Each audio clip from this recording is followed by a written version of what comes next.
Assalomu alaykum hurmatli kitobxon. Bugun men sizlarga Said Ahmadning Jimjitlik romanini targ'ib etib bermoqchiman. Said Ahmad 1920-yil 10-iyunda Toshkent shahrining Samarqand Darvoza mahallasida dunyoga keldi. Bo'lajak adabiyotshunos olim adabiyotga kirib kelishdan avval o'zini turli sohalarda sinab ko'rgan.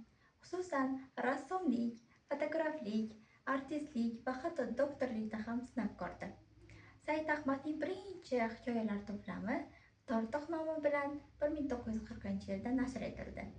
Bundan tashqari, Said Ahmad hajvchi yozuvchi sifatida ham bir necha hikoyalar yozdi. Hanka va Tanka, Hannon pista, bir o'qchining bahosi kabi hikoyalar shular jumlasidandir. Romannavis olim bir necha asarlar, romanlar yaratdi. Shulardan eng ta'sirlisi Jimjitlik romanidir. Roman qahramonlari Tolibjon, Mirvali, Zaynab, Kampir, Jayrona kabi obrazlar aks etadi. Asar voqealari Sovet tizimining bosimi, turli mansabdor shaxslarning chirkin o'yinlari va oddiy xalqning qiyin hayoti aks etadi.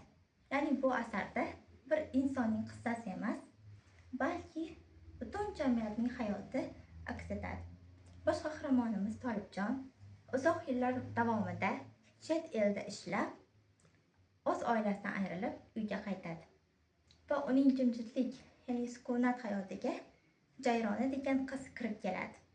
Jayrona Tolibjonning hayotiga misoli nur kabi kirib keladi. Lekin ularning quvonchli kunlari uzoq vaqtga cho'zilmasdan